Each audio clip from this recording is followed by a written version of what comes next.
First, how many people do I know in here? Not that many. Nobody? Kirby. Where's Kirby? Ponsley. Yeah. Anyone from the desert? All right, beautiful. Well, anyway, we were in the back talking. I think this is an unbelievable event. I'm excited to be here, and one of the things I can say real quick is, obviously I play golf courses. I've known Kirby. Who I say Kirby, if you don't know Kirby, he was one of the assistants at the Palms where I helped build and played a lot. And then Scott Pillow is in here. Scott, so Scott's, you go from one spectrum to the other. Scott's at the Valley Club in Santa Barbara, and I was a member there and learned a lot from Scott, how to really be relaxed and enjoy it as a pro. And so for all you guys, I'm not here to give you any wisdom, but there's so many ways to skin a cat, and I think all you guys do a phenomenal job. I really do. Well stated and well said. And I said this the other morning, but congratulations on the last couple of days. I think we're all better than all pros, right, because of what happened. And I've got a feeling that it'll be a lot better after this segment. So, my friend, it's nice for you to be here. Nice to be here, yeah. Cool. All right, let's go through some questions. We've been fortunate to speak with many great players. I also want to pick your brains. Brad talked about this a little bit, but it amazes me, like, you're not a young kid when you get hooked. Like, what do you do? How did you get into it when you were 7, 8, 9, 10, 11 years old? Why don't you talk a little bit about that and kind of what your first thoughts are that you can remember? Well, that's a great question. So, I caddied for a guy in Seattle. If you already know us, I'll go fast through that. His name was Steve Dallas. And for caddying for me, he gave me a little canvas bag with a plastic driver, a 7-iron, and 9-iron putter. And he was 10 years older than I was, and my brother is 10 years older, and Steve was a catcher he was actually a better baseball player than he was golfer, but he was a very, very good player.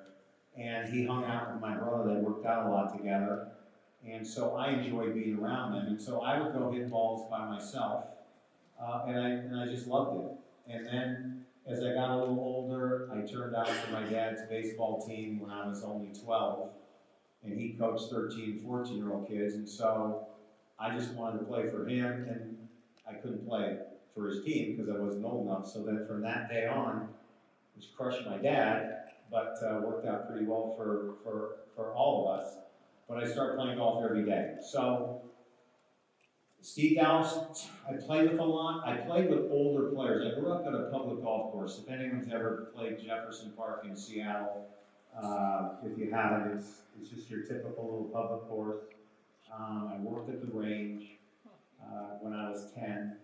I used to get, I know this is going to sound funny, I used to get $1.50 a night for cleaning up some golf balls, but I got to hit all the balls I wanted to during the day for free, which screwed them. Gave me $1.50 and I cost them probably $400 a day hitting balls. But anyway, I think what I really enjoyed was just playing with older and better players. And now at country clubs, it's a little different. I mean, I play at Big Canyon. There's a couple young kids that are probably going to go to college and play golf sometime, but I play with them. In the desert, not so much because there aren't that many younger kids that play. But one of the things I just enjoyed was the whole scheme of it. I would get dropped off at 7:30 or 8 in the morning. My parents didn't need a babysitter, and I tag along and probably bother the pros all the time, but it's just something that I enjoyed, and time flies, and I think there were two guys, Steve Dallas and then Steve Cole, who were both alive, and they're both in their mid-70s. Actually, Steve Cole and Steve Dallas is 70s, 10 years older than I am, that still play, and Steve's in Dallas, and he owns a couple, or Arizona owns a couple of courses. Cool. Golf is life, and life is golf, right? Like when you think about golf a lot, especially when you're watching on TV, which most of us have done with you for a long time, or watching you play, like most people, they look, and knowing a lot of tour players, they look a little bit different when they play. And having known you for 4 decades, sounds like a lot. You've always looked to me like you were so comfortable, not only who you are like you are right now, but you look like you brought that to the golf course. And I wonder from the coach's standpoint, I'm sure everybody else out here does, was that premeditated? Was it meditated? Like, did you realize that there was a groove and there was a way that you needed to be on the golf course that was more like yourself, or did you develop that, or did that get developed? That's a hell of a question. I think as I look back, I went to Houston I was 17 years old. I got there. We had great players.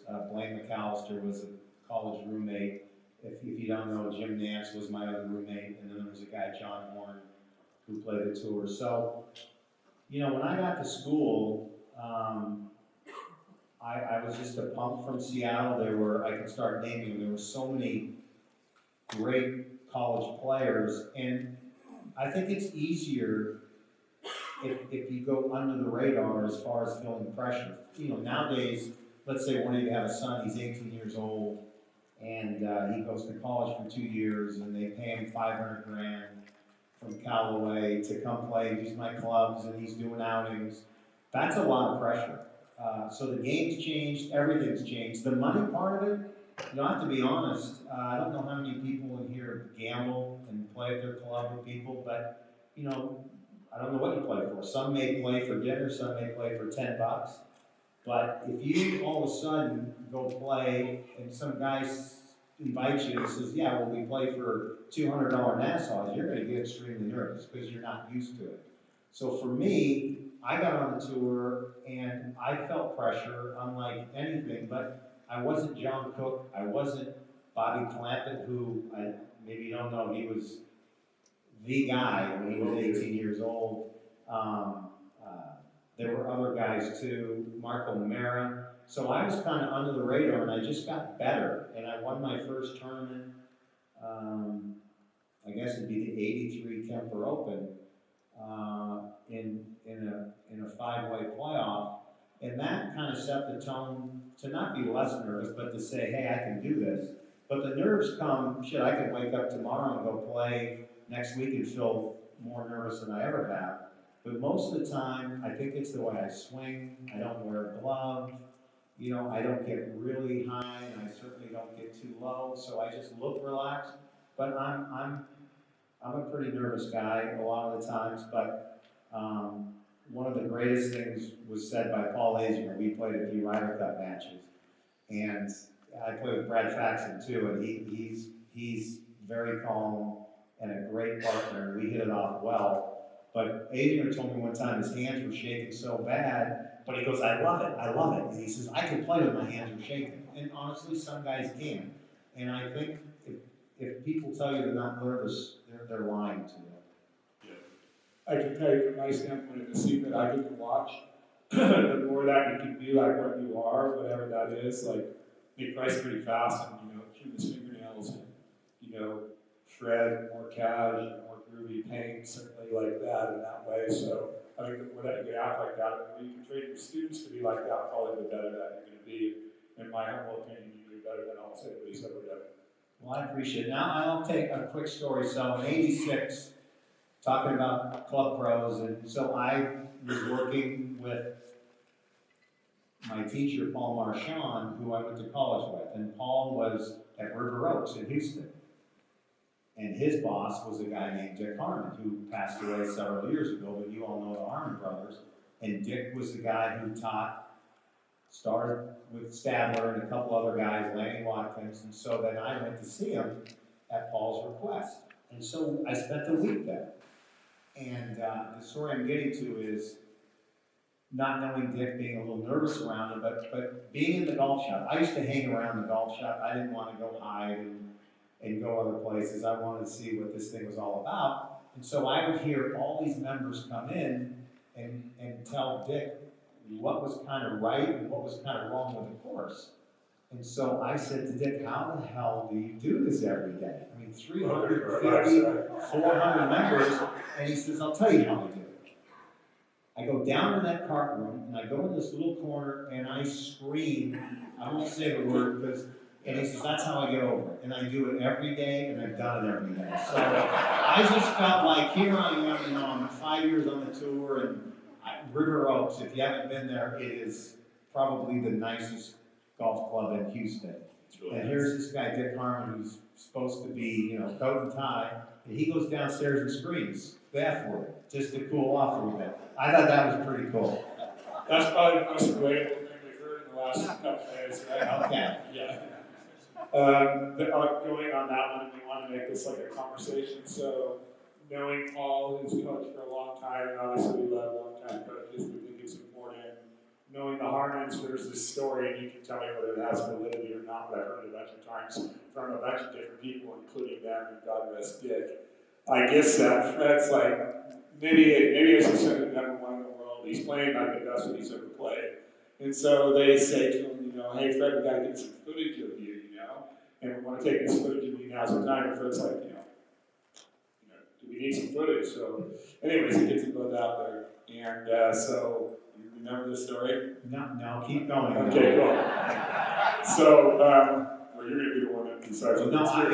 Yeah, so anyways, Paul and Dick are there, and they got a camera up there, and a camera to the side, it was before track man, and watching him balls, and Fred's out there just went after him there, and he's doing whoosh, and he's carrying it, like, in the middle of the club, and flushing every shot, and it goes for about 45 minutes, and either Dick or Paul said, hey Fred, how's that feel? And he's like, good. And he's going, I have balls for kind of a long time, because Fred, you got to give us something, And Fred says, what do you mean? And he goes, well, you got to give us something. He goes, we got the cameras and everything. And he goes, no, but like, what does it feel like to you? And he goes, well, it just feels like the ball's right there. And Paul, now that's true. Yeah, that is true. I said that a million times. Yeah, and Paul's like, well, right where? And he goes, well, it's just right there. Like I swing, and it goes through the ball gets the wing, and that just goes like that. True. Right. Yes. No. That part. You stand on that. Well, half the time when Dick didn't travel with me at all, and so I was with Dick. What really happened is I went to play in the Byron Nelson, and I didn't commit for the tournament, so I had a week off. So instead of flying back to California, I went down to see Paul to work on my game, and Dick started teaching me. And so I worked with Dick probably 6 months at River Oaks, and I would fly in there. So when we would do stuff, they would ask me, how do you do it? Now again, I'm in 1986, I'm 26 years old. I honestly didn't know how. I've never taught anybody. I couldn't teach Tiger Woods. I would like to, but I just don't know the first thing about a swing. So half the time they would say, so what are you doing? And I said, yeah, I'm just hitting the ball. And that would be my joke, because what else could I tell them? I take the club inside, I drop it down, I hack around it. So I'm just hitting the ball. And so that was our lingo. And then one of the things that I would do is when they would come out and watch me play, I would hit the worst shot possible.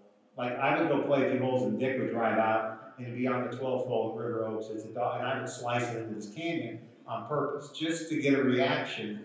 And so they didn't know me. Well, Dick's very stiff and very proper, and I'm just a little flippy wristed kid. And Paul knew me from school, but that was kind of the joke too, is I never really, and I would play practice rounds and shoot, Jay was here, I would shoot 80 on purpose. Because I figured anything better on Thursday, I had a good week. But I just got very bored with, so I had to do things. And so even now when I go practice, here's a story I'm not proud of, but at the World Series, I used to hit down the left side of the range, and that's where they parked all the cars. And you've been there. And so I would hit at the cars and cut it. And I could cut it 99 out of 100 times. And the one that didn't cut would hit a car. I don't know where, the hood, the windshield, or whatever, but that's when I would stop. So I really liked to test myself. Yeah. I wasn't someone to go hit balls for, am I right, Kirby?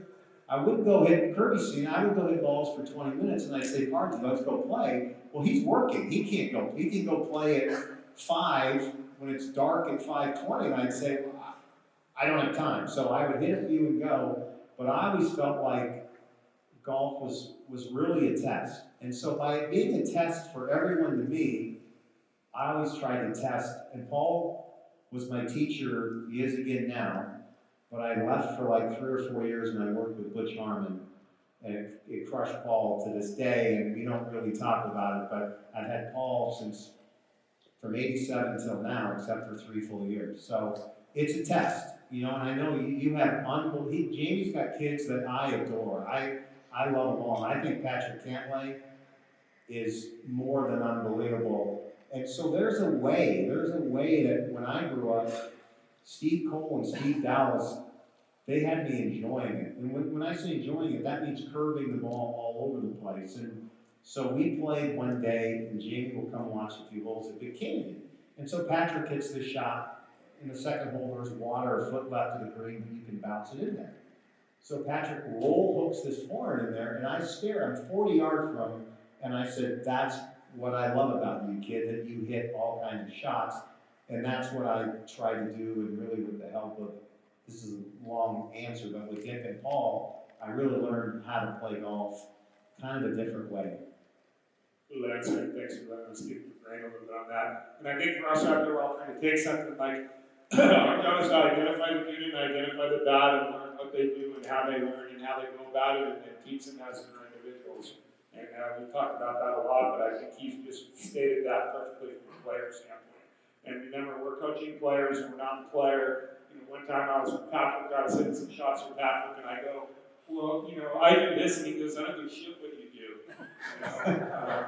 I care what I do." He calls it straight, that's no crooked, fix it, that's your job. So he was a little kid. So that's basically it. Who was your favorite player to watch when you were young? Did you have a favorite? Anybody you identified with? Oddly enough, when I was 13, Lee Trevino, I still have a picture, came to Seattle to hit on a driving range, but just like this, they built a little stanchion. He hit out over us or around us, and I love that. And really, the guys from Seattle were Don Bees and Ken Still, maybe a couple other that played the tour a little bit. But I love Tom Weiskopf. Of all, I was 5'8", he was 6'3". I just liked his demeanor and how he played, and everyone loved Arnold Palmer. But as I got older, and finally got on tour, it was such a trip to be around Arnold Palmer. I can't even explain it. It was amazing. I would go back because Weiskopf's not got lost as great players, but we're close to the same age, and that was super professional for me. And I would try to watch any Weiskopf footage that they had from when he was young, because he made it look different, much like he makes it look different.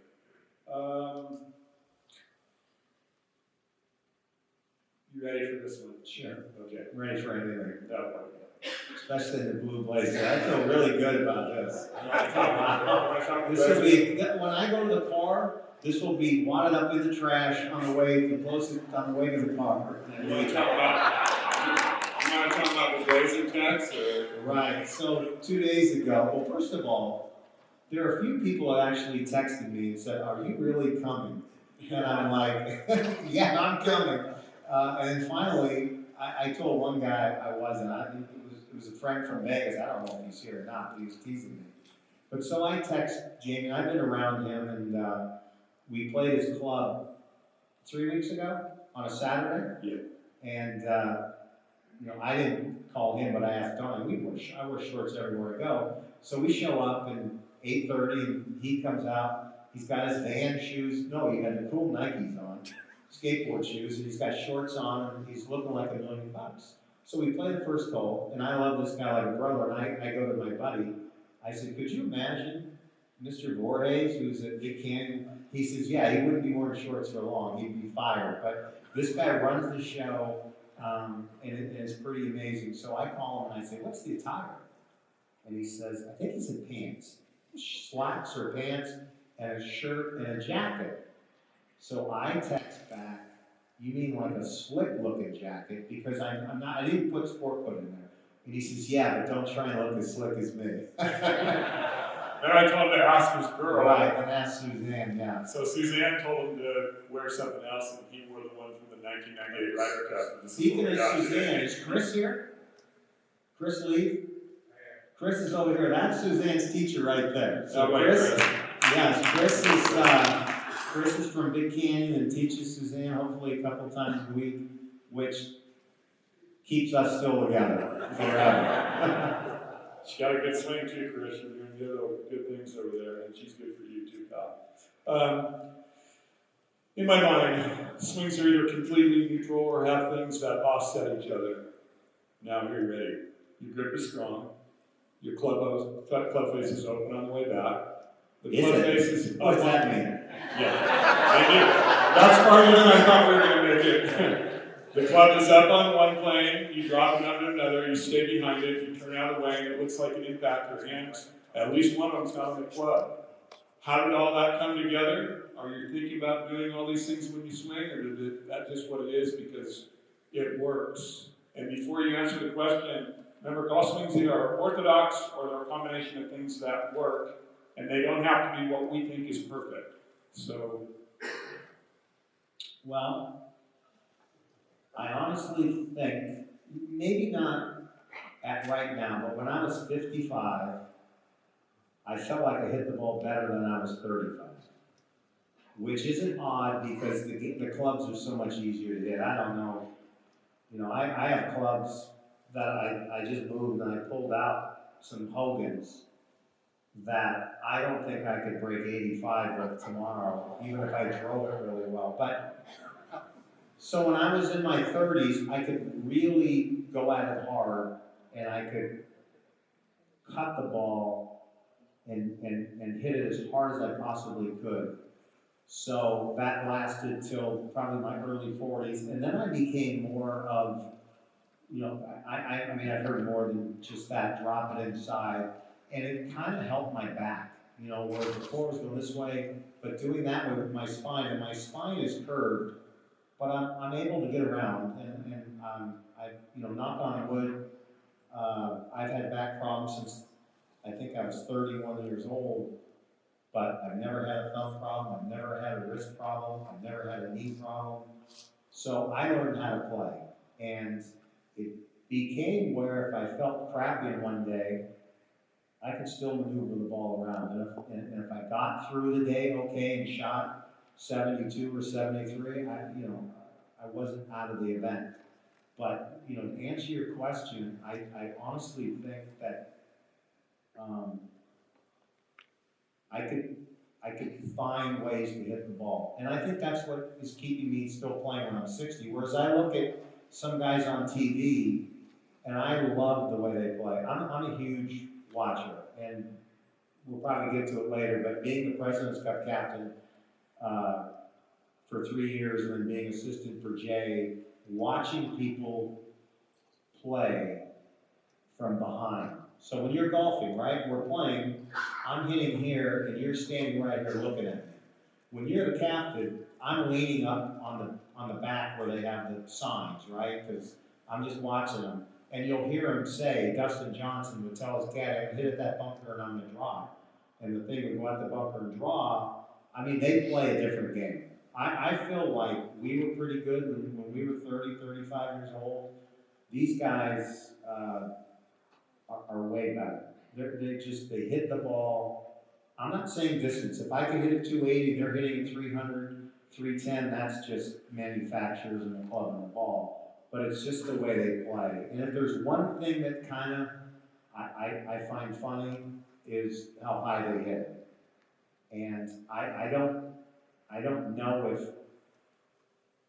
every good player can be good. For instance, someone on the tour who's 50th in the world and he goes out and plays, he's not Jason Day, he's not Rory, but a lot of people don't really knock the ball down. It's just bam and they go to town. And so if I look back at Curtis Strange, Tom Watson, Lanny Watkins, I mean, here's a name, Calvin Peete. Does anyone even know who Calvin Peete is? So when I was a young kid, those were guys that when I played home tournaments, that's who I got paired with. And then as I got better and won a couple times, then you would get the best pairings. But these guys, Lanny Watkins Johnny Miller I really never played with, but I liked and I talked to quite a bit. These guys really knocked the flags down. But again, their 7-irons were going 150, 155. So 7-iron for Rory is 180. Well, when a ball's going 180 in the air, it's really hard to hit it 3 feet from the hole. But I would say there are better players now, but they actually might not have hit the ball as good as the top players in the 80s. And so I'm kind of retracting what I'm kind of saying, but I would much rather go watch Rory play than Curtis Strange. No. Yeah. Well, I know after 2 long days of the seminar, there's a lot of people that would just rather watch you play, and have a lot of people wanting to watch you play for a long time. How about that, everybody? I forget kind of the dunes and the mountain course, but I know you have a kind of a love affair with the desert, as do I did. And I remember we were playing on the dunes golf course, and we were playing on the mountain course. And I don't even know the hole, but it's a 5-car on the back nine, it kind of goes around the mountain. Maybe it's 15 or 16. 15, yeah. And we were over like on whatever that 3-car is on the dunes golf course. And then we're watching me set up on this tee shot, and he set it up right in the middle of the mountain, and I went like, that's a different line than I'm taking, like I'm hitting it 70 yards right and turning it, because that's what the hole looks like, And he just did that in the mountain, and I'm like, well, that's gonna hit the mountain, and then went up in the air and moved over and went in the middle of the fairway. So sometimes we forget how amazing we are and how great we are, and getting to still watch you play golf, like, he's been really gracious with our guys. Everyone that we've ever coached, and he has a special relationship with Patrick. I'm stoked that Patrick's going to be, he's going to be in his pod at the President's Cup. And so, anyways, you'll watch him play at Big Canyon, and, it's early in the morning, and, some shots, and droop around, he's all playing really nice, and then Patrick will hit one, and Fred will hit one, and he can still hit plenty nicely. I try, but so my mind's always wandered. I'm getting so old I can remember very few things, but I do have to tell you one thing, and I'm sure, do a lot of you guys have simulators at your clubs, or a handful of you, anybody? Set up where you teach and you get into nets? So, I had some issues with a house in Newport, but it finally is done. So I bought this thing called HD Golf. There's Full Swing, which Dan Patrick has, and there's HD Golf. So a couple tour players said they think HD Golf's better. So the guy's teaching us how to use it, and I will tell you this. So the mat sits here, you shoot into a net. As I said earlier, when I'm on the range, I aim over there. So he says, well, the house wasn't done, but bring a few clubs from the other house. So I brought a 7-iron. And I brought a rescue, and I brought a driver. I don't know why I brought a driver, but I did. So I'm hitting these irons, and they're all going pretty good. And then you're on a range, and I hit to a flag, and the ball starts to hook. And I hit another one, and I'm like, what the hell's going on? To myself, it's just this guy and Suzanne and me, and Suzanne wouldn't know where I cut the ball or fade the ball. And I'm like, I looked at him, and I said, this is bullshit. I said, I don't hook the ball, and this machine, he says, well, you're aiming to the left. And I said, yeah, and the thing up here is catching your swing, whatever. Here we go, I'm trying to explain. All I know is the ball's going to the left, but the club face is closed. So I said, well, how's that going to do me any good? So now he puts up Pebble Beach on the 18th hole. So I didn't want to hit a rescue, so I hit my driver. And I panicked, so I try and, every time there, I cut it off the water. Most people try and draw it and take it down there. I just watched the U.S. Open. The guys are hitting 5-irons in this thing. So I went down the left, and it hooks it in the water. And I'm like, I look at the guy, and I say, I don't really like this at all. This is not helping me. And he says, well, you got to go and you got to aim the thing up here. Hold on, now the guy's trying to say it was 42,000, okay? Right. So you don't know me, and he's from Montreal, and I said, that's bullshit. I said, every shot I gotta go touch that. He goes, no, you just touch a button and the thing goes. So then I hit another one, and actually it started down the water, cut. But just little stupid things like that I find funny, because here I am, it's like candy at Christmas, and I'm ready to hit this thing, and I'm hitting hooks. And hook shots, I mean, I've been known to pull hook shots, but not when I'm hitting a 7-iron. So just little stupid things affect me in certain ways, but if you don't, I'm not pushing HD Golf, but the TD set on this thing, is I haven't left the room in 4 days now. It's incredible, way better than I thought. We should have kept the net up, we could have practiced. There you go. You've got a special relationship with the Masters. You made 23 cuts there, you won. Like, he's talking about at 55. I watched him play there. You know, we've got to go a lot of times as well, too. And I remember watching him play, much like when Watson was going to win the Open Championship when he was 59. I thought, like, that year, you know, he could win. And actually, all the years, you know, through your 50s, you look good. I know, you know, Fred's caddy and I are close, and I like him a lot. And he's like, man, he's hitting it like as good as I've ever seen him hit it. He's hitting it really, really, really nice. There's something about that place, like you always look groovy and slow down and relaxed and comfortable. But there you look a little more like that. Can you talk about Augusta, what it means to you, why it fits your eyes so well, so on and so on? Yeah, so, I mean, I grew up in Seattle. We certainly had tree-lined golf courses. We don't have greens like that. I don't think anywhere does. Some people have tried to match them, but they're not even close. So, when I went there in I qualified in 82, and I went there in 83, and I'll say this because I grew a nice relationship with this guy, but I shot 73-68 the first 2 rounds, and I was paired on Saturday with Tom Watson. Nice. So we go play, and I think I shot 81. And he was, I don't know what he, to be honest with you, I don't know what he shot. All I know is I never felt so bad 3 years on tour. I couldn't keep up with him. He played so fast. I couldn't par a hole. I couldn't say nice shot enough, and I just couldn't try to stay out of his way. But when we finished, he shook my hand and he said, you know, they all call me son. I don't know, he's 15 years older than me. And he said, son, you're going to enjoy this place for a long, long time. And so I did. I've heard other people say, oh, Magnolia Lane, you know, who cares? I just can't. It gives me I've never hit anyone in my life, but I wouldn't mind slugging a guy who doesn't like Augusta. So you fast forward all these years, and maybe up until 92, I had a couple good chances to maybe win, but nothing going like 3 holes. And so I went. And now I'm going there forever. And so when I got to be 50, this is the question, I just kept playing. And one thing that I do well is I'm a great leg putter on any greens. You can be the slowest Bermuda greens or like Augusta, the fastest greens. I have great feel for putts. And sometimes when I hit a 50-footer up there 4 feet short, then I struggle. I could probably have used Faxon's help. But at Augusta, I think it's more of really knowing what you have to shoot.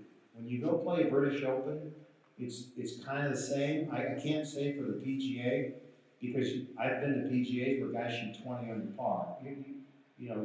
It's just, you open up a 70 and you think you played a nice round, and by the time everyone puts out at 7 at night, you're in 35th place.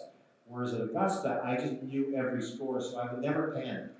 And oddly enough, if you watch me play this year, I panicked. I went for the green on 13, and went for the green on 15 from like, if Cheney was here, he'd tell you he's the dumbest player, and I smoked this 3 when it flew 10 yards short of going in the water, but I was so pissed at the way I was playing that I thought, you know, if I lay up, I'm not going to make birdie. And then I got 4 holes, and I'm going to end up shooting 76, which is terrible. But in the scheme of things, the next day I went out and I played a pretty darn good round. And, you know, it's all about when you get my age of making the cut and playing on the weekend. But up until, you know, the 54s and 55s, I could still hit it a long way, and I could still putt those greens, and I felt like, you know, I was a factor at any age. And you have been. It's been fun to watch you there. You've been nice to our guys about that place as well, and that we appreciate. Show of hands, how many people have been to Augusta? And then put your hands down, and how many people haven't? Those of you people that haven't, and we have to tell you this, if you're a PGA member and you haven't used that privilege of being able to walk and go see that place, you're kidding yourself. It's not bucket list, it's mandatory. Especially in our business, to see how golf tournaments run and see a place of, it's definitely utopia.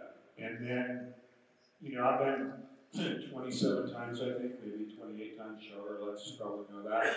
Every time I go, I think, well, I'm just going to been to Augusta again, but when you drive down the lane, or, you know, when we're sitting in that little caddy coach's room before we walk on the driving range, or, you know, I'm warmed up, you know, next to him on the driving range, when you're doing that, it's really, really special. My process is a masterpiece, so treat yourself, it's really worth it. You got a great education the last couple of days, but that education will be exceeded by going there one time, I promise you. Yeah. Now, is it a club pro? Am I saying it right? You're not club pros. What are you actually called, for Christ's sake? We are PGA professionals. PGA professionals. Really, that's the proper word. It's 2020 almost. They can go and get in, correct? You just walk in. Yeah. So let me tell you. I mean, I've played it a lot of times, but I've had so many friends go and they just cannot believe it. And I'm very proud to play in it for almost 30 years or whatever it is. But the driving range, I go to the driving range just to hit 50-yard shots because I can't stand there and pound drivers. It's just amazing. It's the most beautiful place by far. So if you can afford a trip and go there, and you got to get back to the club, that's fine. But you need to go because it is.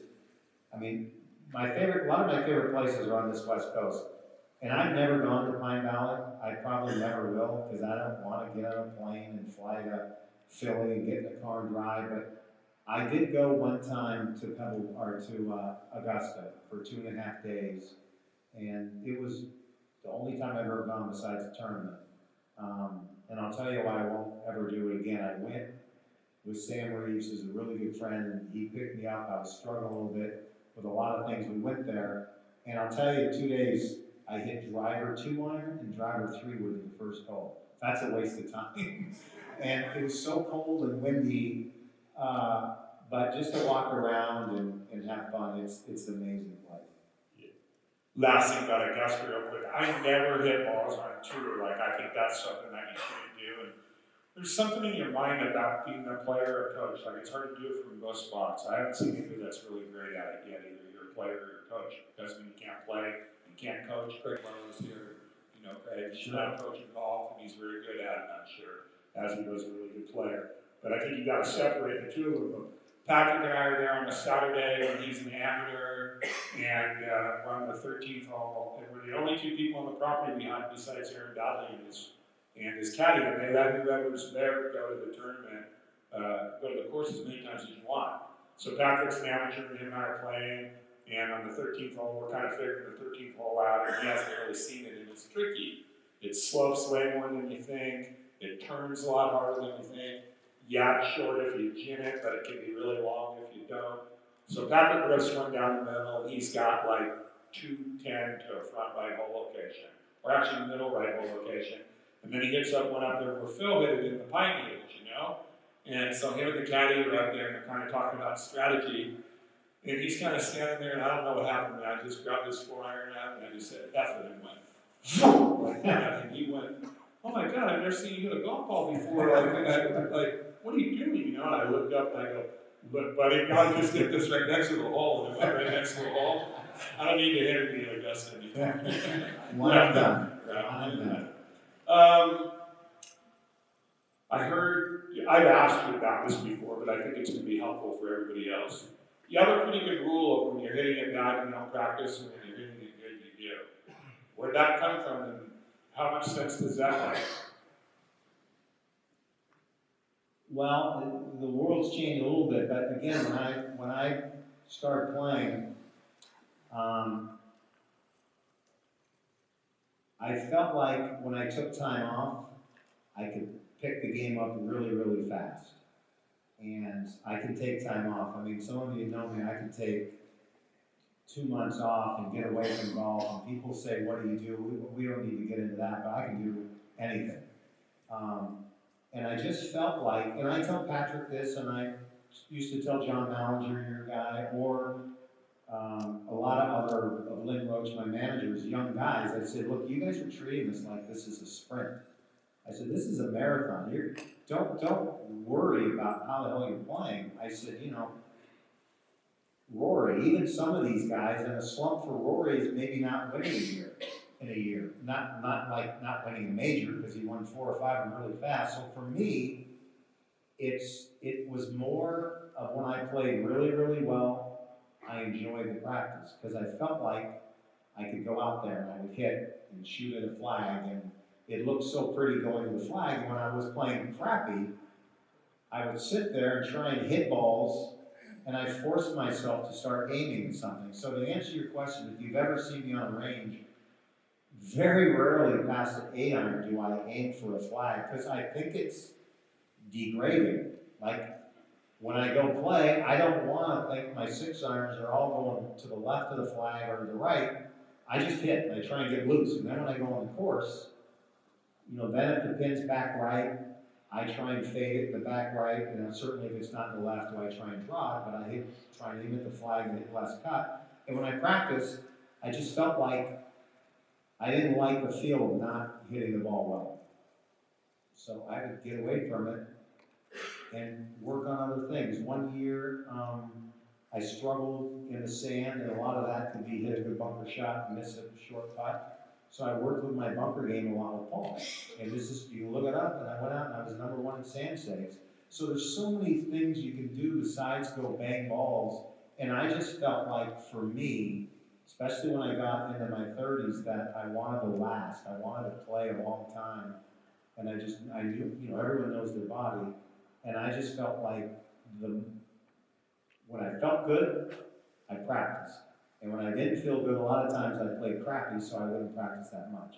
And I would go to a tournament, and I would figure it out. Maybe the first tournament, I certainly didn't want to miss a cut, but if you missed a cut, you could practice a little bit or whatever. But the next tournament, I felt like I would get grooving again. And I don't know, I don't ask many people. I went to Tom Watson's house one time to learn, and I was there 7 days.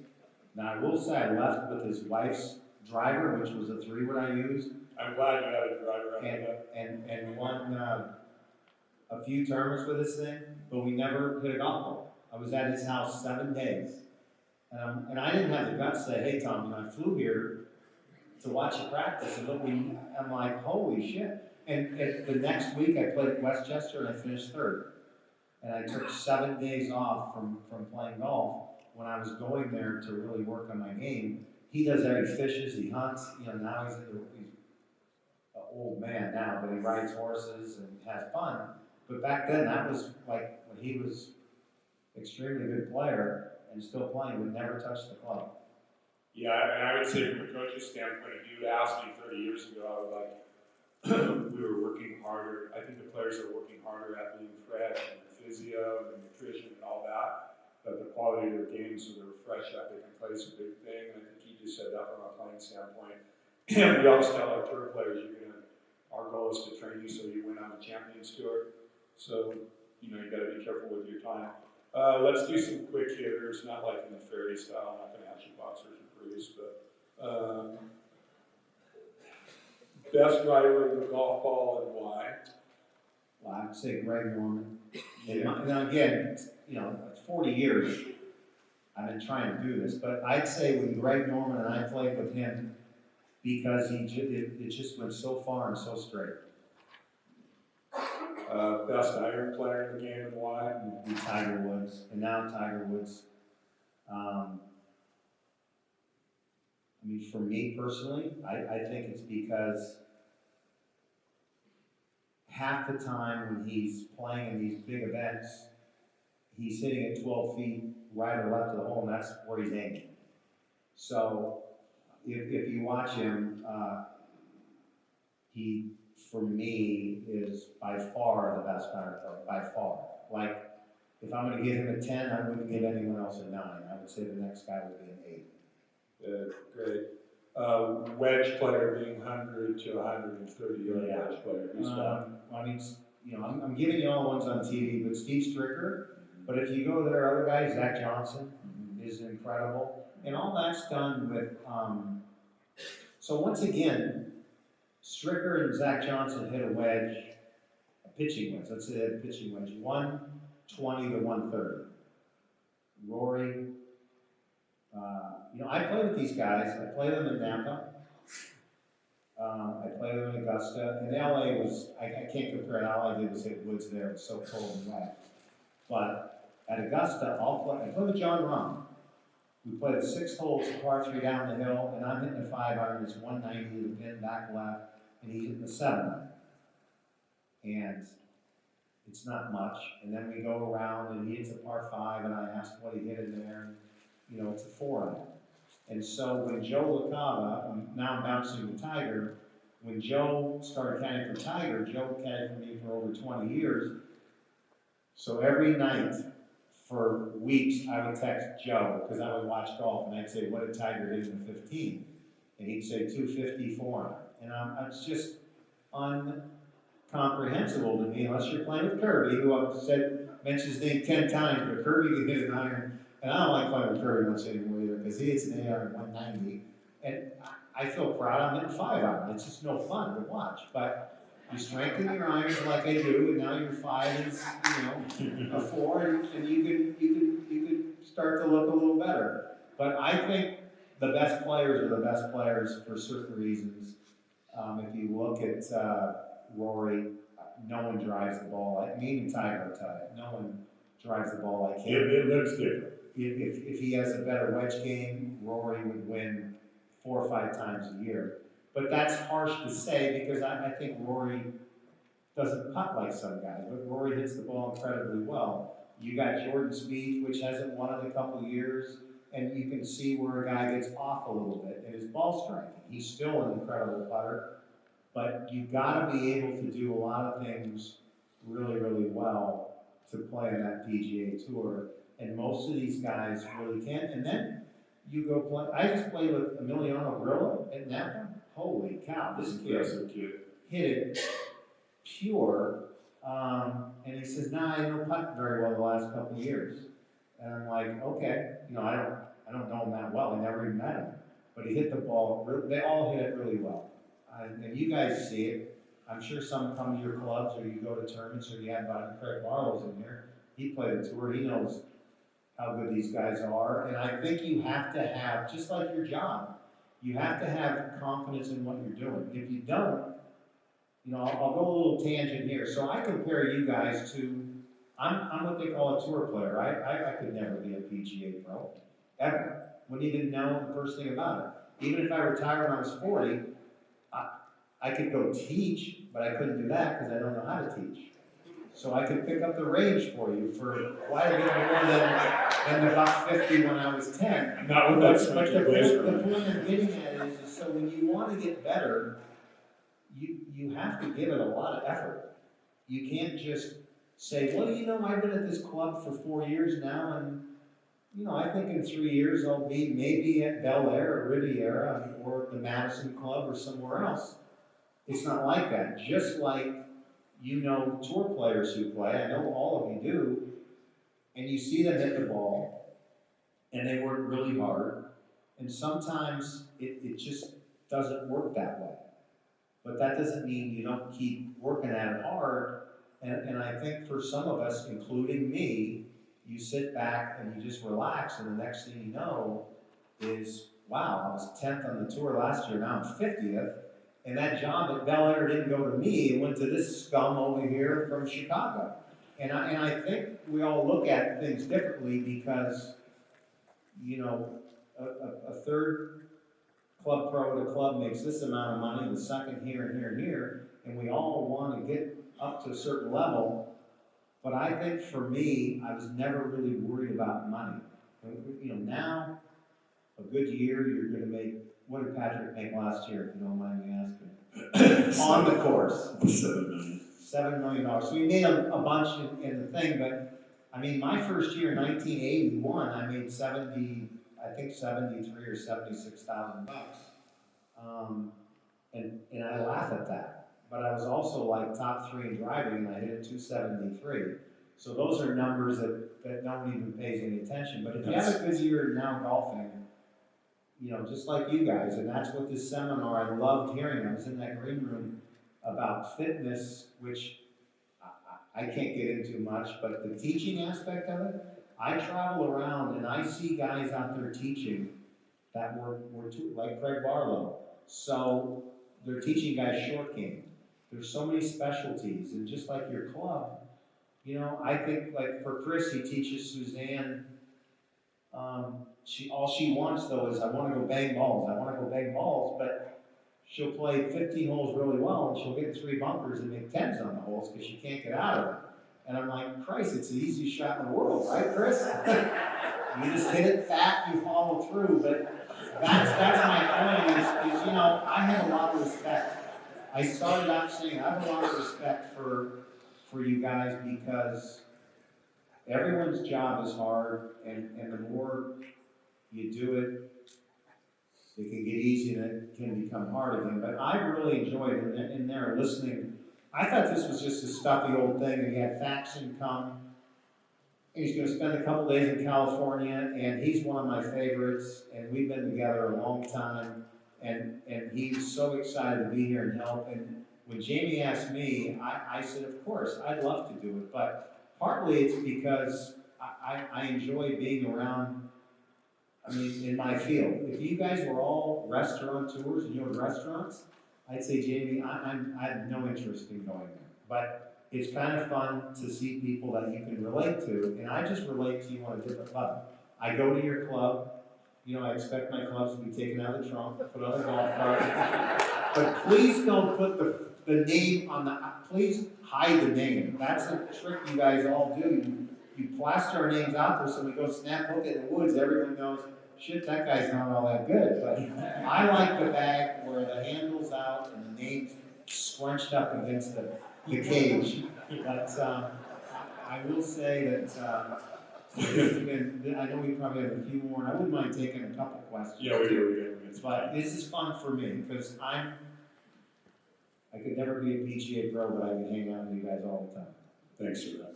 And a couple things about that. A couple things about that. First of all, people have said, well, how did you get him to do this? I asked him, and he said, okay, I'll do it, which was great. And the Masters, he said, yeah, we did that thing, and that was cool. And then it was interesting with Tom and Tony having Bite to Eat back there, and just how intrigued he was about who we are and what we're trying to do and how we're all trying to get better. I can tell you I'm trying to get better every day. We talked about that yesterday. You're here because you're trying to get better. He wants to see us all get better. We're all in this beautiful game together, and it was fun to listen to him, as intrigued as he was about that. Not that I would have assumed anything different, but it was nice to listen to and nice to hear. Last thing of the questions, best putter. And we'll have to go a little different direction. Crenshaw, I think. I saw a video, Dick Harmon and Ben Crenshaw were really, really good friends. I have to be honest, I don't know if Ben worked with him, but Dick showed me he was at Colonial, and I didn't catch on to it, but he was practice putting, and Dick was filming him, and he had 3 different, would it be strikes or impact to the golf ball, putting 20-footers. So he was hitting these, and some of them he was hitting high in the ball, others were in the middle, and some were down low. And so I didn't catch on to it. And Dick said, you don't see what I filmed? And I said, no, I see this putter going boom, boom, boom. And, they weren't showing where they were going. He just had it on this level. And so I just felt like I put the putter behind the ball and I look and I try and get a line and I hit it. I've never thought about hitting the upper part of it or the middle or down lower. But that is the guy who, so we're picking out the best. Who's the best PGA club pro in here? I don't know, but I bet you're probably picked because you're at a better golf course. But if you're at another golf course, you should still get that recognition too. But on the PGA Tour, even myself, picking guys here, Brad Faxon is one of the best putters, just by the strokes. There are other Tiger Woods, but I think for me, Crenshaw, if you ask, like I was with Lee Trevino just 10 days ago, and he said for him, Jack Nicklaus was by far the best putter he ever saw putt. And he holed more putts, and that's obviously how you do what he did. A couple more things about golf and swing because we're all into that. It looks really easy when you do it. Do you think easy? I think easy all the way to like impact. And the last, I went, I'm gonna say his name one more time, folks, because he's a really good friend of mine. So I was at the Madison, and unfortunately Kirby brought out his little machine because I was trying to pick up 6 or 8 yards, and it was telling my swing was, what was the mile an hour, Kirby? You can say that out loud. What? 106. 106. Hey Kirby, you just mentioned your name 37 times. Like, can't you say 109 or something? Some of them were 103. Maybe in my mind, I said 106. Are you shitting me? So anyway, I then got to a couple 1010, 108, 109. But that was swinging as hard as I could. So I have a knack of hitting the ball further than any speed will show. I mean, even in my prime, I think Davis and I did it, but I also could cheat the system by the way I hit it on the toe and do that. But I feel like through impact, even with like wedges, because I cut the ball. So if I'm going to hit a 7-iron 160, it's called a driving range 7-iron. So I'm sure if you know when I'm a caddy, those are the greatest yardages in the world. It's just a driving range 7-iron. There's no thought. You just swing. And if you hit it good, it's going to go 160. If I tried to cut 155, I would actually try and cut across it a little bit, but I would go through it really hard. And I knew I could hit it 155. Now, one of the things I will tell you is I would bet my life that I could hit most of my clubs within 3 yards. Now, they would be across the range.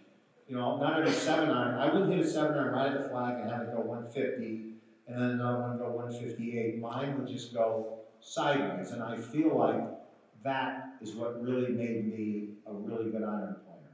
It wasn't having every shot go dead at a flag. If you remember 30 minutes ago, I said I don't aim once it gets past an 8-iron.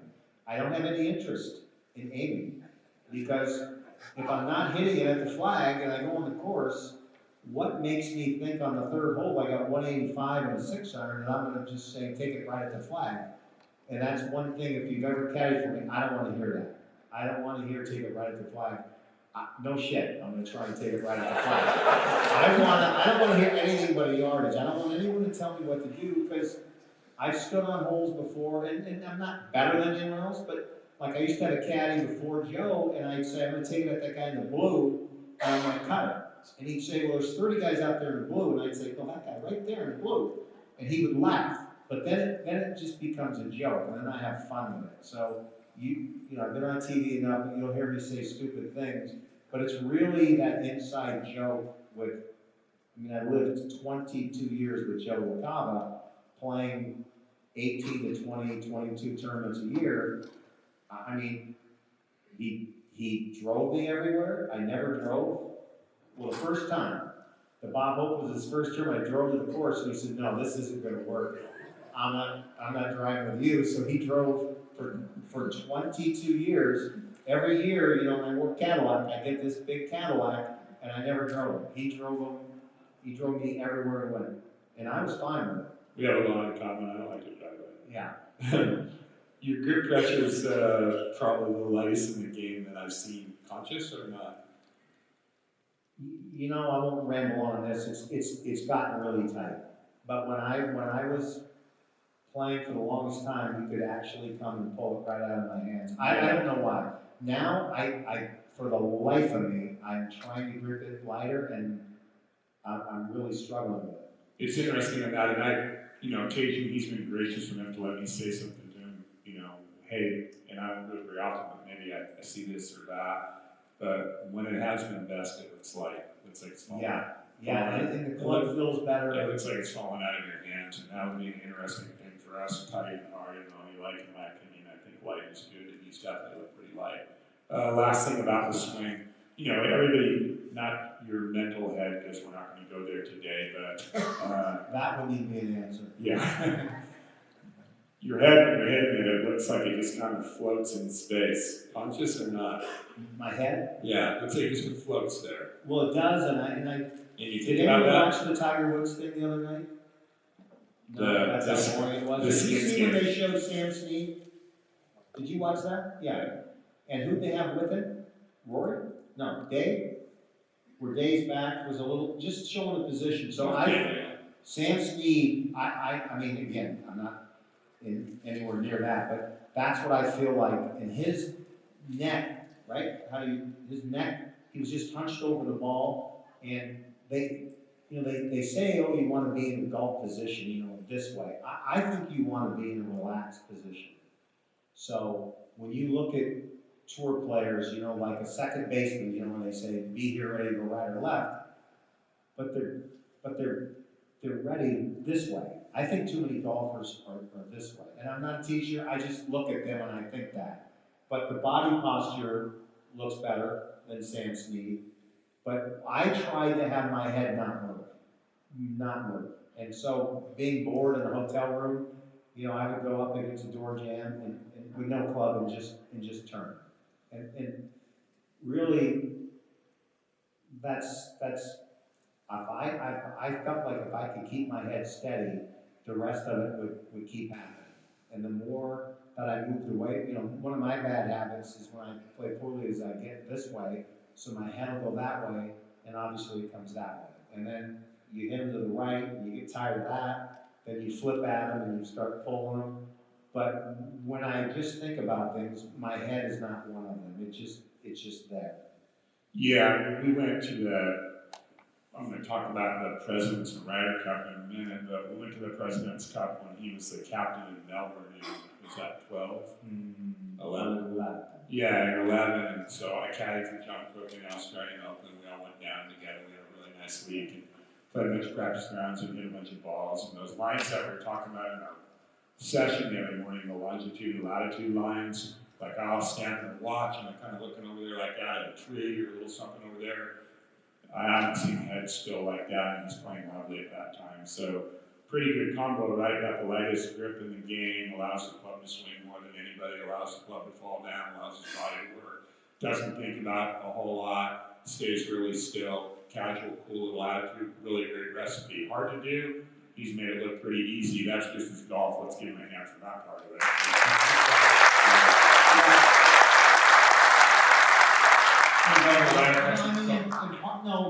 Part of the fun thing with that is that,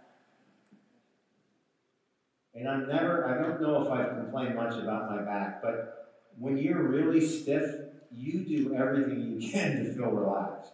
Like, one of the things I'll tell you is, when I actually was going to quit playing when I was 48 or 49, because I wasn't sleeping, when I say this, 1 minute a day. I would play in a tournament, if I wasn't playing, I could sleep like a baby, but my body would just shake like a toothache. And so I called my manager and I said, I'm done. Every night I just watch TV until the fuzz comes, and I wake up at 7 o'clock and then I go play golf. And so I just couldn't get my body to really rest or relax. But when I was playing really well, that was my main goal, was just everything I did, don't tense up. And I know it sounds funny, we all used to wear those cleats, and you'd walk from the 9th green to the 10th tee. At some courses, it was 150 yards. By the time I got to the tee, my back was just in shambles, just from pounding on that. So, a lot of things you do differently. Soft spikes were huge, the kind of golf shoes that was pot luck that I started wearing, and I think a lot of people wear them now. But you find your rhythm, just like when you guys go to the golf course. If the traffic's shitty on whatever road, you find another way. When I don't feel good, I have to find another way. And I was able to make my body just stay relaxed. And if I was a real rigid player, I'd have been done 15 years ago. Thanks for reiterating that and stating that. I think it's important for all of us to hear. You've had this discussion with, probably maybe the 2 best players, or you can put them in any really category, but Phil and Tiger are pretty special. For a lot of us in here, they're then the torch carriers, whether you like one of them or the other one, or you like both of them, or you respect them, they've got amazing records. You got a unique and great relationship with both of them. They're both very good friends of you. You spent Thanksgivings with them and Christmases together and a lot of things. Why don't you first talk about Phil and then talk about Tiger a little bit, please? Yeah, well, I mean, for me,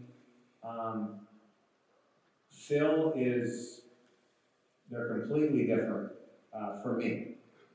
Phil is the more trickster, jovial, whatever, and this is not in person. This is just when you're talking to him and playing with him. And Tiger's the more serious. Now it's come around where Tiger, when I talk to him or text him, is completely changing and enjoying everything and a different kind of guy. But I started hanging around with Phil, a long time ago, and there's just something about him. He just has a way of making everyone better. And I said this when I was on teams with him, but being the captain and assistant for really 6 times, 5 President's Cups and 1 Ryder Cup I helped Davis Love. Phil can go to bed at 11 o'clock on Thursday night, even though the pairings are out, and have the captain come in and say, oh my God, Jimmy got hurt. He can't play. Now you're playing with a guy that's nothing like him. Captain, I can't wait. What ball are we going to use? We're going to use his ball. He'll use any ball there is. Now you can look back and they were he teamed with Tiger, and there was the bashing of each trying a different golf ball, different clubs. Let me tell you something. Phil Mickelson you couldn't use my clubs, but he could use any kind of clubs the next day and do just well. I have not seen many people play well with Tiger Woods in a team event. I've done it twice. Actually, I've done it a couple more times than that. But we beat, this is just how it works. We beat Ernie Els and VJ in Australia. I think you were there, 7-6. And it was really because of me. Now, let me rephrase that. No, that was because I played well with Tiger Woods. The next day, we lost to Craig Perry and Shigeki Maruyama on the 18th hole. They chipped in from a long way away. It was because of me. I missed 4 putts. I mean, they kept, normally you start making them, those are good. Well, they kept making me putt these, and I just couldn't shake it in the hole. So the point is with Phil, he makes everyone relaxed. Tiger is himself. He doesn't make you not relaxed. It's just that when you're playing with him, you want to do better than you probably possibly can. If you look at his record, and I know it's not that great in singles either, and he gets beat up, but he's had a lot of matches where the guy that's his teammate hasn't really done well. And Phil is just, he's a great guy. He's just a fun guy. He's getting a little wacky now, in my opinion, and I'll say that, and I've told him that, but it's kind of fun. But some of the stuff is a little crazy.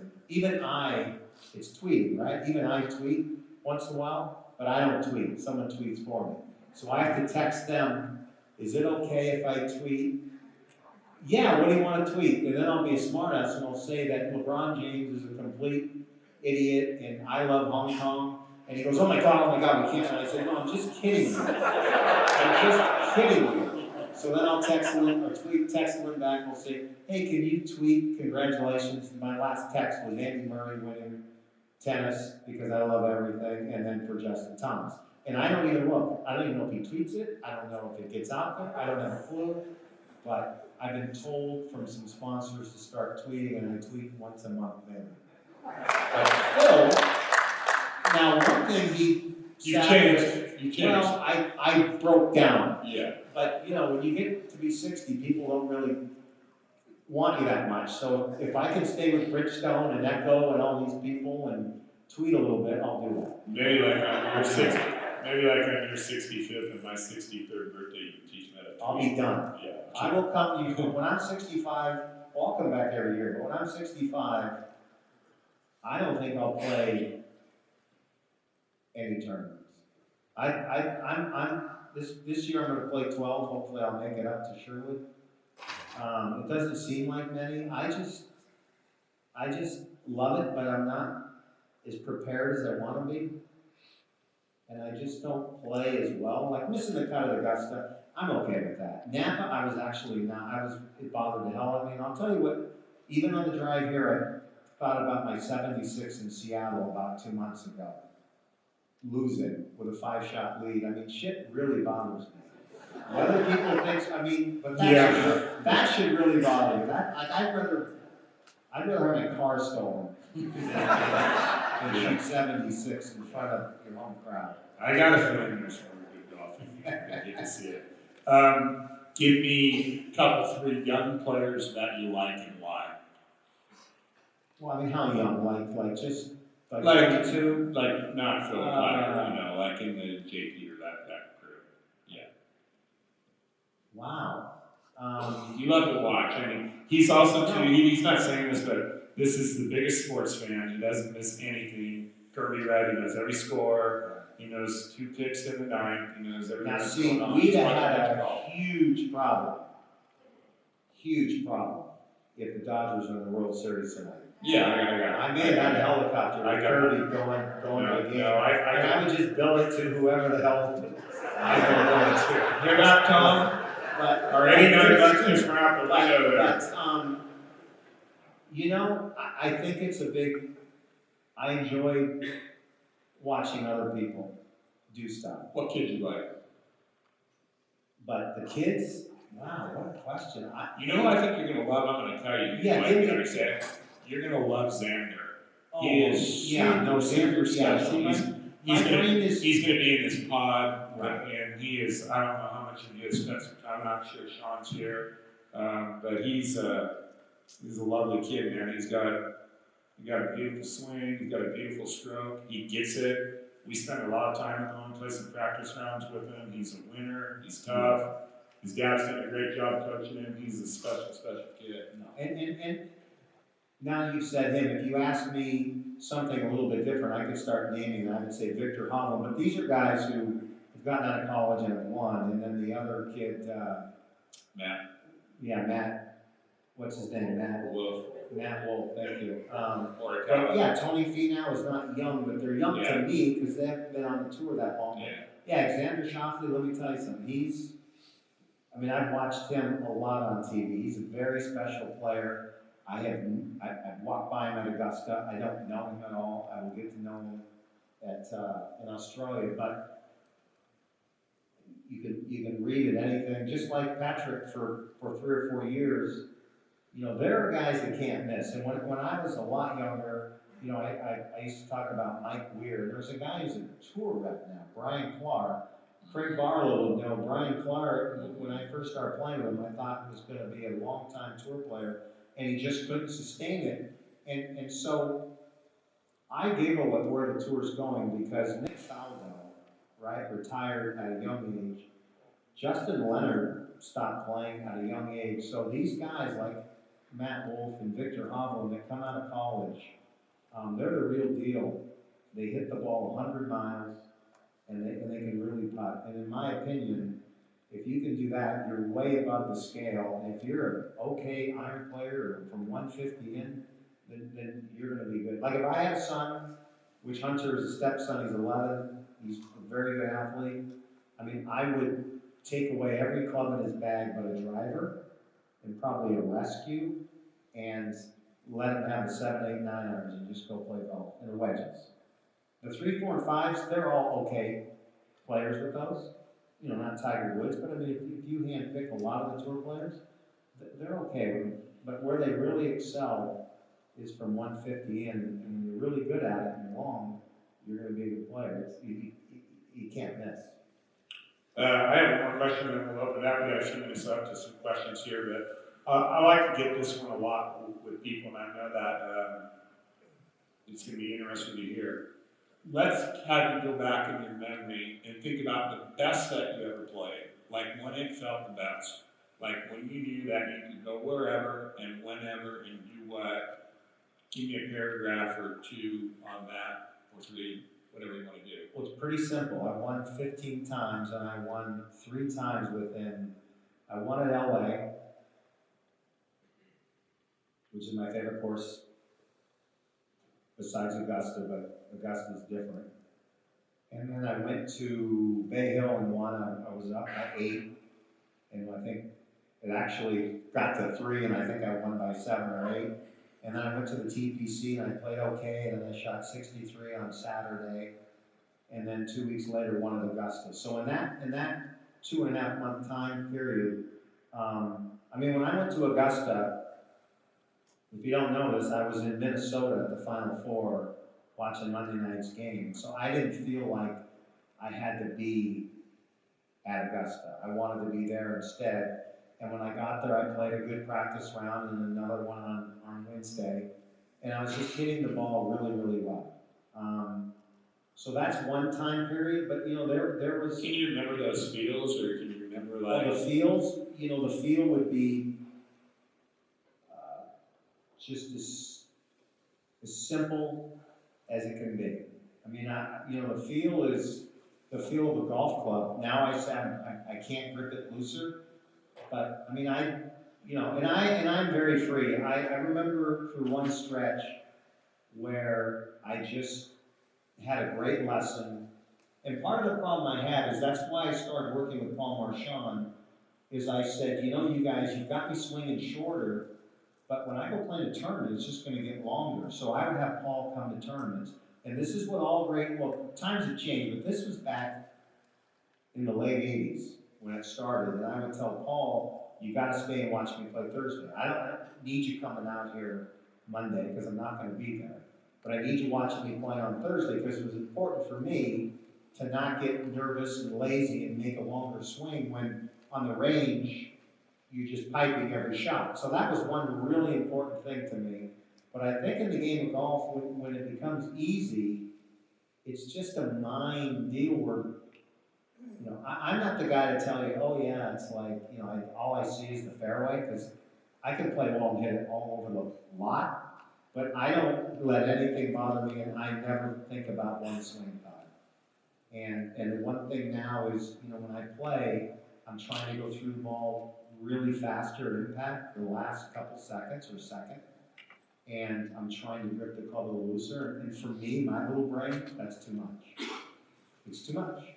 So I can work with Paul Marchand when I see him in the desert here in about 2 weeks, and if he tells me 2 things, I stop him. I say, no, I just want one thing. You pick it. I don't give a shit. If you tell me to swing left-handed, but don't give me 2.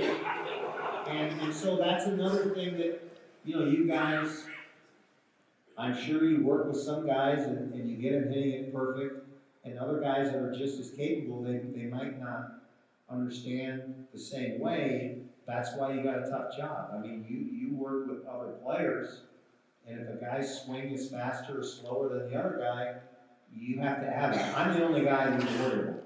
I mean, I can feel my swing. So anyway, at any given time, from 1981 to 2019, it just seems easy when you're going well.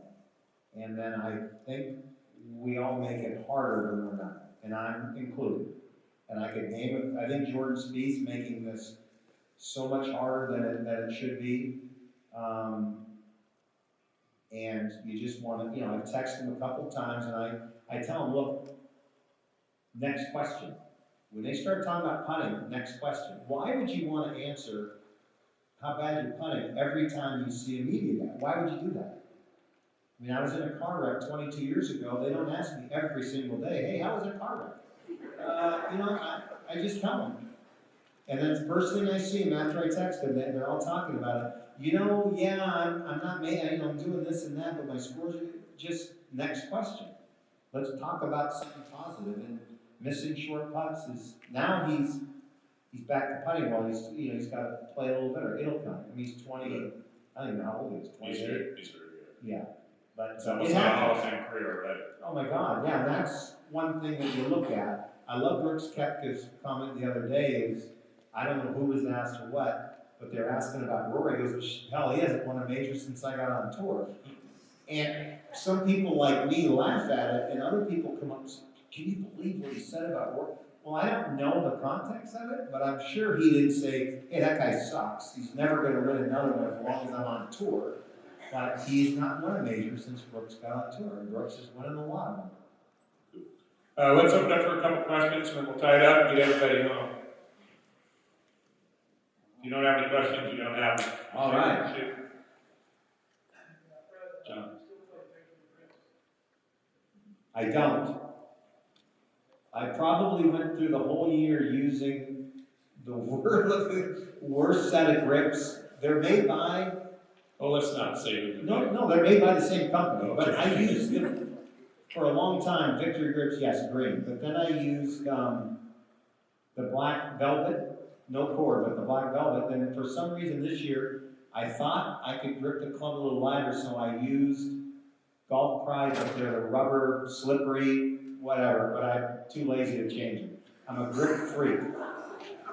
Kirby, again, has changed my grips 55 times, and I've only wanted them changed 3. If they don't feel right, he cuts them right. I mean, I just don't ever want to change grips. But for some reason, I changed the Golf Pride. I'm not knocking them, they're just not a good grip. Mark Cheney starts working. Mark Cheney starts working for him a couple years ago. They played well at Augusta. The next week is Mississippi. They're playing the Camping Tour event. Fred likes his grips sandpapered and rubbed.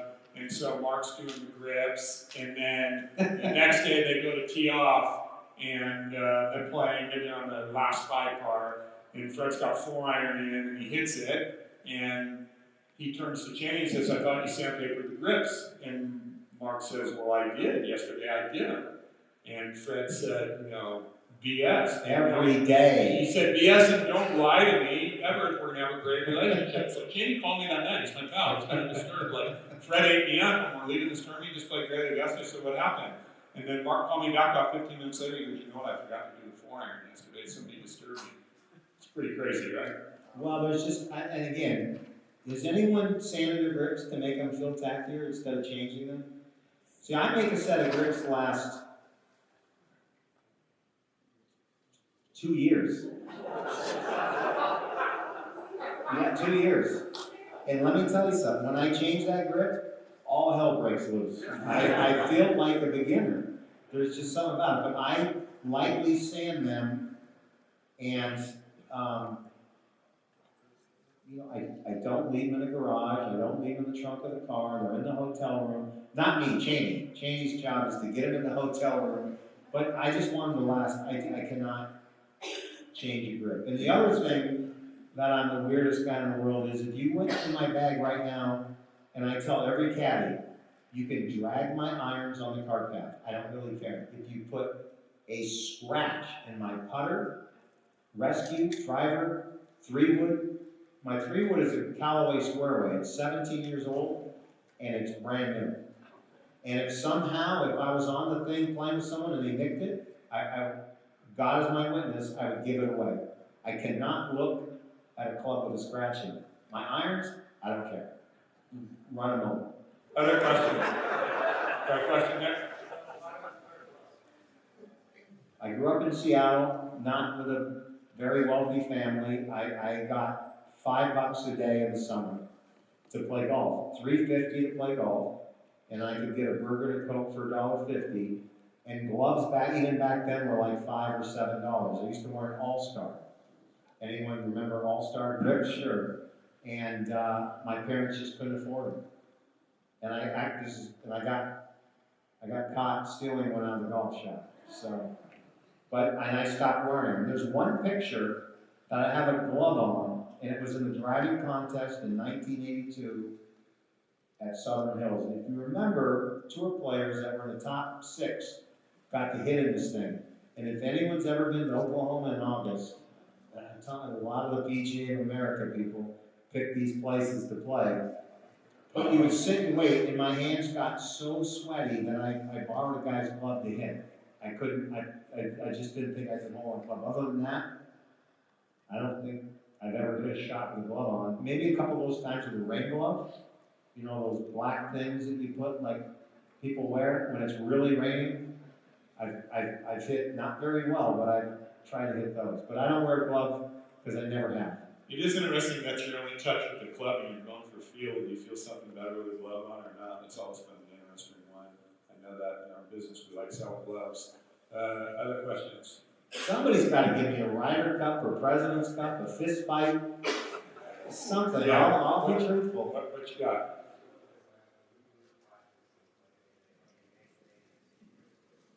Can you say that one more time?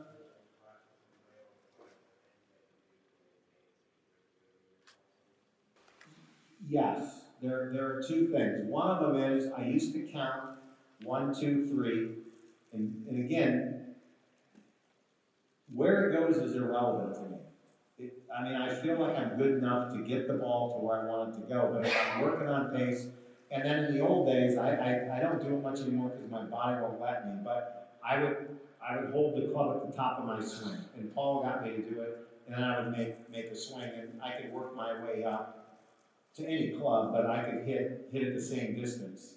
And now if I went and did it today, I'd probably score the first handful because I don't do it anymore. But I felt like there's an art to practicing. I would say in the last, this all sounds really weird, in the last 20 years, maybe 25 years, the most I've ever putted at any given time is 10 minutes. Unless I'm putting across the green, and again, that's probably why I'm a good lag putter, because I'll putt 40 footers because I'm always walking. But if I stand and putt 5 footers when I get up, my back's killing me. So that is one thing that's really killed me, but as far as practice, I think if you get out there and you practice the right stuff in a short amount of time, and you get to do it a lot, it's better than me doing it for 2 hours one day, which we all try and practice a lot, but the rhythm, I think, is there, and so it's easy for me. And if you were to say, well, when I first started playing, I swung way too slow, and they wanted a quicker rhythm, then that would be tough. And again, not because he's sitting here, but Alexander Schauffele has a beautiful swing. It's a little faster, but it's not. But Patrick Cantlay would be my kind of guy. I think the world of this guy. I think he's going to be a top 4 player for 10 years. I mean, I don't know what's going to fail him, because he can play under any conditions, he hits the ball, and the same as Schauffele. Tony Finau is a guy that I'm just amazed at. I think every big tournament he plays well at, and that is big.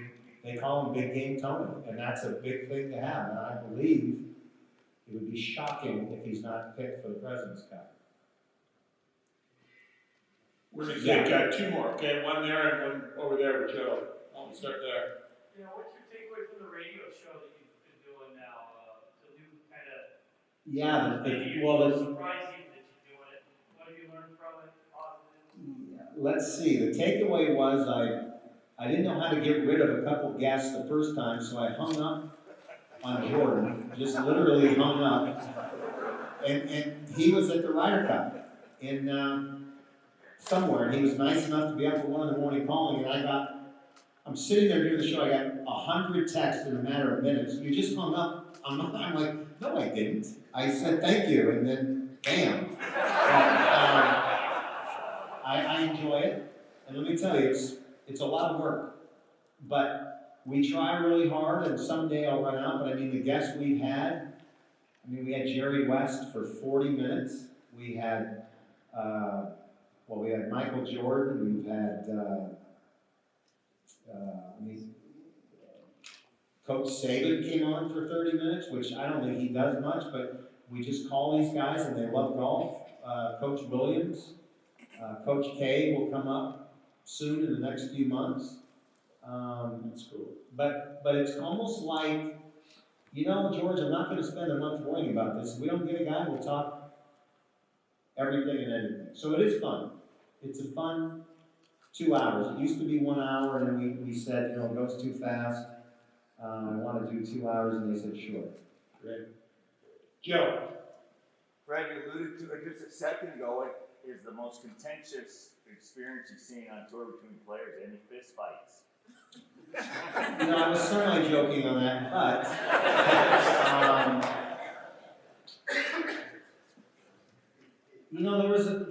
when the word cheat comes around, then people really get pissed off pretty fast.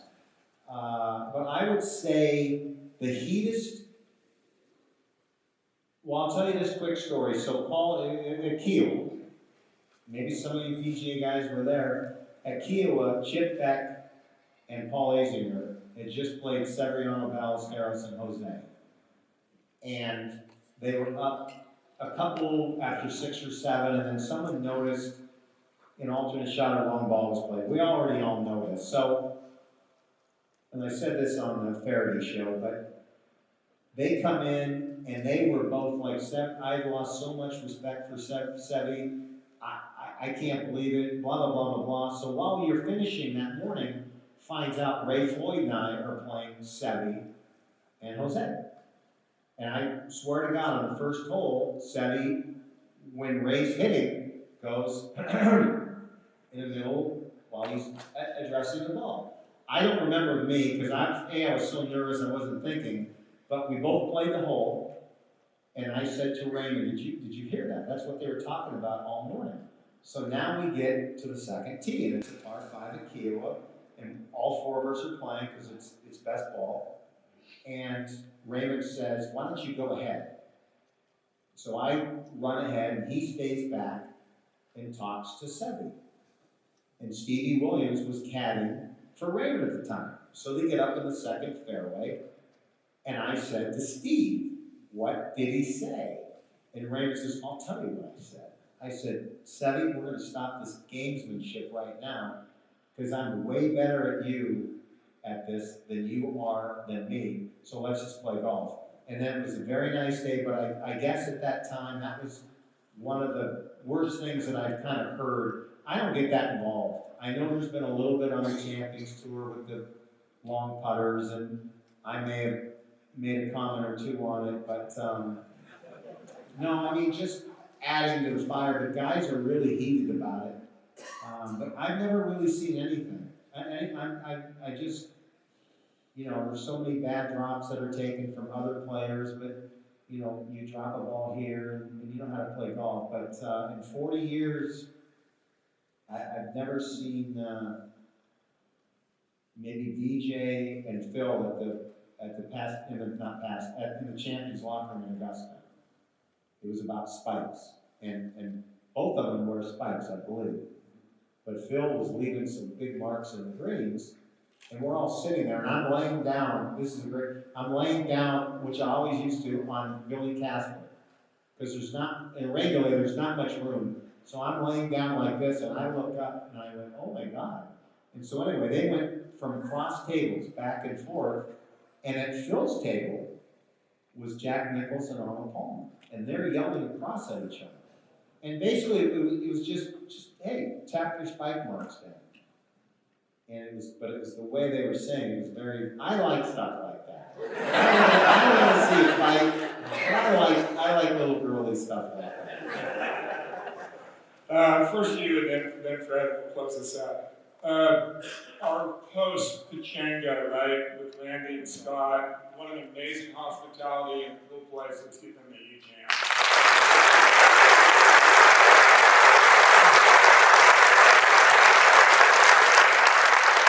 From the National PGA with Seth to, Paul Levy starting this thing 5 years ago, to the amazing work with Tom and Nikki and Ari and the SCPJ staff, and realizing how good this is, because we might not win golf tournaments like him, but we can all get better at our craft, and I think we've gotten better in the last couple of days, and they've been a pleasure to work with, and they put this together amazing.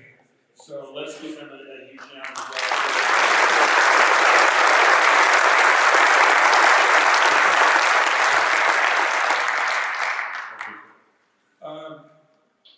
I'm pleased to announce that this continued to get better, and we have so many speakers on tour that want to come out, and they're going to keep coming. We're going to keep getting more diverse, and we're trying to listen to you with psychology, and all the speakers the last couple of days, they've been brilliant in their own little way, and they're really, really good at what they do, and they're really well respected, and it was great to have them here. And we've got more coming, so let's give our speakers a hand.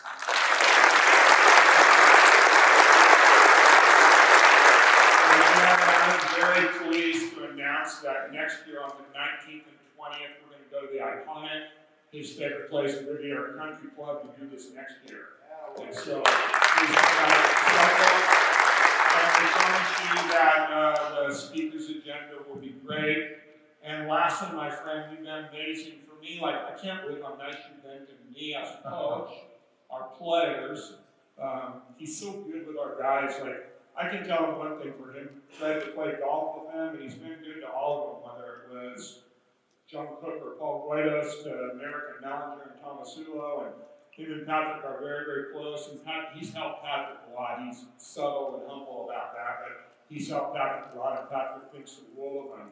And then also, too, I know that you were one of the most anticipated things that we've ever gotten to see in this section. And it's a pleasure to be your friend. It's a pleasure to watch you do the things in your golf. You're a good man, Fred Couples. Well, I appreciate it. Thank you.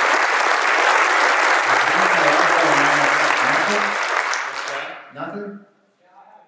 Okay, we'll end with you. First, I want to say thank you for not sharing about I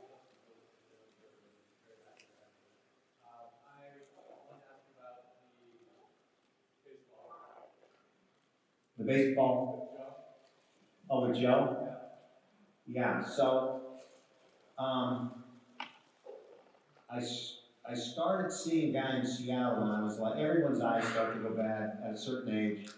So I went to see this guy in Seattle, and I found out that he didn't even know I played golf.